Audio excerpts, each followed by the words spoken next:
అఘోరి వ్యవహారంలో అనేక ట్విస్టులు తెరపైకి వస్తున్నాయి. దీనికి సంబంధించి పూర్తి డీటెయిల్స్ అందించేందుకు మా ఇన్పుట్ ఎడిటర్ పవన్ సిద్ధంగా ఉన్నారు. పవన్ చెప్పండి. అయితే నిన్న ఒక వ్యక్తి బయటకు వచ్చి, ఒక మహిళ బయటకు వచ్చి నేను అఘోరి భార్యనంది, ఇంతలోనే శ్రీవర్షిని అఘోరి మరోసారి వాళ్ళు వివాహం చేసుకున్న వీడియోలు అయితే ప్రజెంట్ వైరల్ అవుతున్నాయి. ఎలా చూడాలంటారు?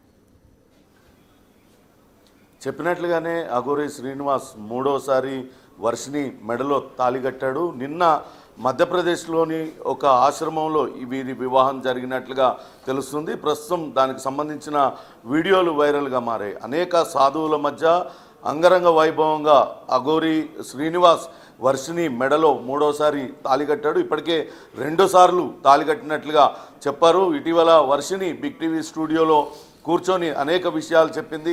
ఒక తల్లిదండ్రుల సమక్షంలో ఒకసారి, అంతకుముందు దేవాలయంలో ఒకసారి, 2 సార్లు తన మెడలో తాళి కట్టినట్టుగా చెప్పింది. అదే సమయంలో అఘోరి శ్రీనివాస్ కూడా బిగ్ టీవీతోనే చెప్పడం జరిగింది. మరోసారి కూడా వివాహం చేసుకుంటా, ఈసారి అంగరంగ వైభవంగా చేసుకుంటానంటూ చెప్పారు. అన్నట్లుగానే నిన్న అఘోరి శ్రీవర్షిని మెడలో తాళి కట్టారు.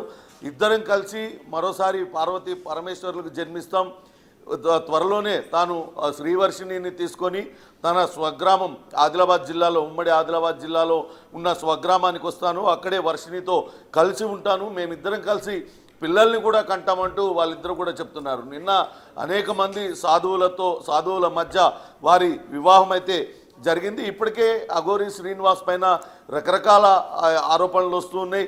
ఒక పక్క వర్షిని తల్లిదండ్రులు కావాలనే ఆమెను వశీకరణంతో లొంగదీసుకొని ఆమెను ఈ రకంగా వ్యవహరిస్తున్నాడు, ఆమెను వివాహం చేసుకున్నాడు, ఆమెను మోసం చేస్తున్నాడంటూ వర్షిని తల్లిదండ్రులు ఆరోపిస్తూ ఉంటే, నిన్న మరొక యువతి కూడా తెర మీదకి వచ్చింది.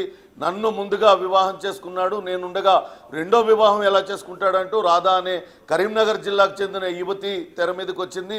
తనని అఘోరి శ్రీనివాస్ మోసం చేశాడు, అతని పైన చర్యలు తీసుకోవాలంటూ అటు శివరుద్ర స్వామితో కలిసి వచ్చి ఆమె నిన్న మీడియా ముందు మాట్లాడింది. ఈరోజు అటు మహిళా కమిషన్కు ఫిర్యాదు చేయబోతున్నారు. అలానే కరీంనగర్ పోలీసులకు కూడా ఫిర్యాదు చేయడానికి సిద్ధమవుతున్న తరుణంలో అఘోరి వర్షిణిని మరోసారి వివాహం చేసుకోవడం సంచలనంగా మారింది. చూడాలి ఇంకా ఎన్ని మలుపులు తిరుగుతుంది, వీళ్ళ వివాహం ఎలా ముందుకు వెళ్తుంది అనేది కూడా చూడాలి. చాలా సంచలనమైన కామెంట్స్ కూడా చేశారు. అఘోరి శ్రీనివాస్ ఆయన ట్రాన్స్జెండర్గా చెప్తూ ఉన్నారు. ఆయన తాను ఒక స్త్రీగానే ఆయన పిలిపించుకుంటూ ఉన్నారు అఘోరి మాత అని. అటువంటి వ్యక్తికి అటు రీప్రొడక్టివ్ ఎలా చేయగలుగుతారు, అటు పిల్లల్ని కనే శక్తి ఎలా ఉంటుంది? కానీ వాళ్ళేమో మేమిద్దరం కలిసి ఇక్కడే కాపురం చేస్తాం, ఉమ్మడి ఆదిలాబాద్ జిల్లాలో ఉన్న శ్రీనివాస్ స్వగ్రామంలోనే కాపురం పెడతాం, ఖచ్చితంగా పిల్లల్ని కంటాము, మేమిద్దరం పార్వతీ పరమేశ్వరులకు మరోసారి పుడతాము, ఇలాంటి సంచలనమైన వ్యాఖ్యలన్నీ కూడా చేస్తూ ఉన్నారు. మరోపక్క ఈరోజు అటు మొదటి భారీగా చెప్తున్న రాధా పోలీసులకు ఫిర్యాదు చేయడానికి సిద్ధమవుతుంది. ఆమె దగ్గర పూర్తి ఆధారాలు ఉన్నాయి. అఘోరి తనతో మాట్లాడిన ఆడియో రికార్డులు కావచ్చు, అట్లనే తామిద్దరం కలిసి ఉన్న అనేక ఫోటోలను కూడా ఈరోజు బయటపెడతాను, వాటిలన్నింటినీ తీసుకెళ్లి పోలీసులకు ఫిర్యాదు చేస్తానంటూ చెప్తూ ఉంది.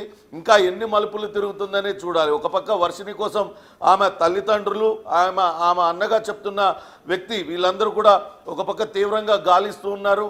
వాళ్ళు ఎక్కడ ఉన్నారు అనేది తెలియకుండా అఘోరి శ్రీనివాస్ వర్షిని రహస్య ప్రాంతాలన్నీ కూడా తిరుగుతున్నారు. మొన్న మహారాష్ట్ర నాగపూర్ పరిసర ప్రాంతాల్లో ఉన్నామంటూ చెప్పారు. కానీ ఇప్పుడు వివాహం మధ్యప్రదేశ్లో ఎక్కడో ఒక ఆశ్రమంలో జరిగిందంటూ చెప్తున్నారు. అది మధ్యప్రదేశ్లో జరిగిందా, మహారాష్ట్రలో ఉన్న కొల్లాపూర్లో జరిగిందా, దీనిపైన సరైన క్లారిటీ లేకపోయినప్పటికీ వీళ్ళు ఉత్తర భారతదేశంలోనే తిరుగుతూ ఈ రకంగా చేస్తూ ఉన్నారు. వాళ్ళని పట్టుకోవడానికి ఒక పక్క వర్షిని తల్లిదండ్రులు అయితే తీవ్ర ప్రయత్నాలన్నీ కూడా చేస్తున్న పరిస్థితి అయితే ఉంది. చూడాలి మరి అఘోరి శ్రీనివాస్ త్వరలోనే స్వగ్రామానికి వచ్చి కాపురం పెడతానన్న నేపథ్యంలో ఎప్పుడు స్వగ్రామానికి వస్తారు, ఎప్పుడు ఇక్కడ ఆయన పైన వస్తున్న ఫిర్యాదులకి ఏ రకంగా జవాబిస్తారనేది కూడా చూడాలి. నిన్న రాధా సంచలన ఆరోపణలు చేసింది. అయితే రాధా కొన్ని మాత్రమే బయటపెట్టింది. ఇంకా ఆమె మాట్లాడిన మాటలు ఎందుకు బయటపెట్టలేదు? తను కేవలం నా భక్తురాలు మాత్రమే, కావాలనే కొంతమంది ప్రభావం ఆమె పైన ఉండటంతో ఈ రకంగా ఆరోపణలు చేస్తుంది. ఆమె చేస్తున్న ఆరోపణలో ఎటువంటి నిజాలు లేవంటూ అటు అఘోరా శ్రీనివాస్ కూడా అటు మాట్లాడడం జరిగింది. మరోపక్క నిన్న అటు మోకిలా పోలీస్ స్టేషన్లో మొయినాబాద్ పరిసరాల్లో ఒక కేసు నమోదైంది. తాంత్రిక పూజలు చేస్తానంటూ ఒక మహిళను మోసం చేశాడన్న ఆరోపణలు కూడా ప్రస్తుతం శ్రీనివాస్ ఎదుర్కొంటున్నాడు. అతని పైన అక్కడ మోకిలా పోలీస్ స్టేషన్లో కేసు కూడా నమోదైంది. ఆ కేసును పోలీసులు దర్యాప్తు వేగవంతం చేశారు. ఇప్పటికే బాధితురాల స్టేట్మెంట్ కూడా రికార్డు చేశారు. చూడాలి మరి వీళ్ళిద్దరూ ఎప్పుడు ఆ తెలంగాణకు వస్తారు, వీళ్ళపైన ఉన్న కేసులకు ఏ రకంగా వాళ్ళు వస్తున్న ఆరోపణలకు ఏ రకంగా జవాబు చెప్తారు, ఇవన్నీ కూడా వేచి చూడాలి. ప్రస్తుతం అయితే అటు వర్షిణి, అఘోరాగా చెప్పబడుతున్న శ్రీనివాస్ వీళ్ళిద్దరి వివాహం వీడియోలు మాత్రం అటు వైరల్గా మారిన పరిస్థితి అయితే కనపడుతుంది ప్రసూన. పవన్ అయితే అఘోరి అంటారు, కాసేపు శ్రీనివాస్ అంటున్నారు. అయితే ఎటువంటి క్లారిటీ లేదు. అయితే శ్రీవర్షిని మాత్రం బిగ్ టీవీతో మాట్లాడుతున్న సమయంలో నీలాగే ఎవరైనా అట్రాక్ట్ అయ్యి అతన్ని పెళ్లి చేసుకునే సమయం వస్తే ఏం చేస్తావు అన్నప్పుడు అఘోరి కూడా బిగ్ టీవీతో చెప్పడం జరిగింది, నేను ఎవరిని పెళ్లి చేసుకోలేదు, పెళ్ళనేది ఒక్కరితోనే జరుగుతుంది. కానీ ఇప్పుడు చూస్తే ఒక మహిళ బయటకు వచ్చి తన దగ్గర ప్రూఫ్స్ ఉంటాయి అని కూడా చెప్తుంది. దీనికి అఘోరి ఏమంటారు? చాలా స్పష్టంగా అఘోరా శ్రీనివాస్ చెప్పాడు, వివాహం అనేది ఒక్కరితోనే జరుగుతుంది, అది వర్షిణితో జరిగిపోయింది, ఇక చావైనా బతికైనా వర్షిణితోనే, ఆమెతోనే కలకాలం కలిసి ఉంటానంటూ ఆయన బిగ్ టీవీ తోనే చెప్పడం జరిగింది. బిగ్ టీవీ వేదికగా ఆయన చెప్పడం జరిగింది. కానీ నిన్న రాధా అనే మహిళ యువతి వచ్చింది, నువ్వు వివాహం చేసుకున్నాడు, అటు జనవరి 2వ తారీఖున తనను వివాహం చేసుకున్నాడు, జనవరి 1వ తారీఖు అఘోరాగా చెప్పబడుతున్న శ్రీనివాస్, ఆ ట్రాన్స్జెండర్ శ్రీనివాస్ ఆయన పుట్టినరోజు, కానీ ఆ తర్వాత తనను పెళ్లి చేసుకున్నాడు. కొద్ది రోజులు గడవక ముందే వర్షిణిని పెళ్లి చేసుకున్నానంటూ చెప్తున్నాడు. వర్షిణి లాంటి యువతులు, నాలాంటి యువతులు మరికొంతమంది బలి కాకూడదు, మరికొంతమంది మోసాలకి గురి కాకూడదన్న ఉద్దేశంతోనే తాను ఇప్పుడు తెర మీదకి వచ్చాను, ఇన్ని రోజులు రహస్యంగా ఉంచాను ఈ విషయాన్ని.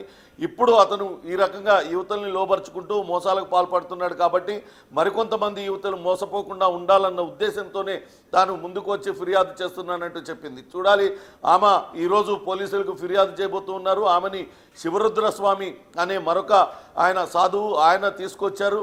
వాస్తవానికి ఇటు అఘోరా శ్రీనివాస్ వ్యవహార శైలిపైన అటు సాధువుల్లో కూడా భిన్న అభిప్రాయాలు వ్యక్తం అవుతున్నాయి. కొంతమంది సాధువులు అఘోరాగా చెప్పబడుతున్న శ్రీనివాస్కు అనుకూలంగా మాట్లాడుతున్నారు, కానీ చాలామంది మాత్రం అతను చేస్తున్న చేష్టలకు, అతను చేస్తున్న పనులను ఏవగించుకుంటూ ఉన్నారు.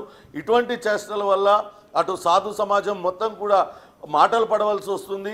ఇటువంటి పిల్లల్ని ఎత్తుకురావడం, ఆడపిల్లలను మోసం చేయడం, ఈ రకంగా రోడ్ల మీద గొడవలు పడడం, ఇదంతా కూడా సాధువులు ఎవరు కూడా ఇటువంటి వ్యవహారాలలో పాల్గొన్నారు, ఇటువంటి పనులు కూడా ఎవరూ చేయరు. కానీ దానికి భిన్నంగా ఇతని ప్రవర్తన ఉంది. సాధువుని, అఘోరా సాధన చేసిన వ్యక్తిని అని చెప్పుకుంటూ ఇటువంటి పనులు చేస్తూ అతను మొత్తాన్ని సమాజాన్ని కించపరుస్తున్నాడంటూ అతని పైన రకరకాల ఆరోపణలు కూడా చేస్తున్న పరిస్థితి అయితే ఉంది. ఇవాళ అటు బాధిత మహిళ రాధ ఎవరైతే బయటకు వచ్చారో ఆమెను కూడా శివరుద్రస్వామి తీసుకొచ్చారు. ఇతని బండారం ఎప్పటి నుంచో తెలుసు, ఇతను అనేక మందిని మోసం చేశాడు, అనేక మందిని యువతుల్ని రకరకాలుగా లోబర్చుకుంటూ ఉన్నాడు. అతని పైన ఖచ్చితంగా కఠినమైన చర్యలు తీసుకోవాలంటూ వాళ్ళందరూ కూడా కోరుతున్న పరిస్థితి. ఈరోజు కరీంనగర్ పోలీసులకు అటు రాధా ఫిర్యాదు చేయనుంది. మరోపక్క మోసం చేశాడన్న కేసు మోకిలా పోలీస్ స్టేషన్లో నమోదైంది. అటు వర్షిణి కోసం వాళ్ళ తల్లిదండ్రులు అనేక పోలీస్ స్టేషన్లలో కేసులు నమోదు చేశారు. కానీ వర్షిణి తాను మేజర్ని, తాను తన ఇష్టపూర్వకంగానే ఈ అఘోరాగా చెప్పబడుతున్న శ్రీనివాస్ వెంబడ వెళ్ళిపోతున్నానంటూ ఆమె చెప్పడంతో అటు పోలీసులు కూడా ఆ ఫిర్యాదును స్వీకరించిన పరిస్థితి అయితే ఉంది. ఇప్పుడు మొదటి భార్యగా చెప్పబడుతున్న రాధా వచ్చి ఫిర్యాదు చేయడంతో ఆమె ఫిర్యాదును పోలీసులు స్వీకరిస్తారా, ఒకవేళ స్వీకరిస్తే ఎటువంటి చర్యలు తీసుకోబోతారు అనేది కూడా వేచి చూడాలి. మొత్తంగానైతే అటు అఘోరా శ్రీనివాస్ వ్యవహారం అటు మొత్తం మీద సంచలనంగా మారుతుంది. రోజుకొక ట్విస్ట్ ఇందులో వెలుగు చూస్తూ ఉంది. నిన్న వర్షిణితో ముచ్చటగా మూడోసారి ఆమె మెడలో తాళి కట్టాడు. అక్కడ ఆశ్రమంలో అనేక మంది సాధువుల మధ్యలో నిన్న అర్ధరాత్రి 12 గంటల సమయంలో వీరి వివాహం జరిగినట్లుగా చెప్తూ ఉన్నారు. వాళ్ళు త్వరలోనే స్వగ్రామానికి వచ్చి అక్కడే ఉంటామంటూ కూడా చెప్పిన నేపథ్యంలో మరి స్వగ్రామానికి వీళ్ళని రాణిస్తారా? ఎందుకంటే గతంలో ఆ శ్రీనివాస్ స్వగ్రామానికి బిగ్ టీవీ వెళ్ళింది. అక్కడున్న పరిస్థితుల్ని అన్నీ కూడా కళ్ళకట్టినట్టుగా ప్రేక్షకులకి చూపించింది. అక్కడ అఘోరా వ్యవహార శైలిపైన అక్కడ ఉన్న గ్రామస్తులందరూ కూడా తీవ్ర స్థాయిలో మండిపడుతున్నారు. ఇతని వ్యవహార శైలితో గ్రామానికి చెడ్డ పేరు వస్తుంది కాబట్టి అతన్ని వెళ్ళగొట్టాలన్న కోపంతో అక్కడ గ్రామస్తులను అందరూ ఉన్న నేపథ్యంలో ఇప్పుడు పెళ్లి చేసుకొని తన భార్య వర్షిణిని తీసుకొని ఆ గ్రామానికి వెళ్తానంటూ చెప్తూ ఉన్నాడు. అక్కడ ఎటువంటి పరిస్థితులు నెలకొని ఉంటాయి, పోలీసులు ఏ రకమైన చట్టపరమైన చర్యలు తీసుకుంటారు, ఇవన్నీ కూడా ప్రశ్నార్థకంగా మిగిలినాయని చెప్పాలి. Prasuna. Right, thank you Pawan.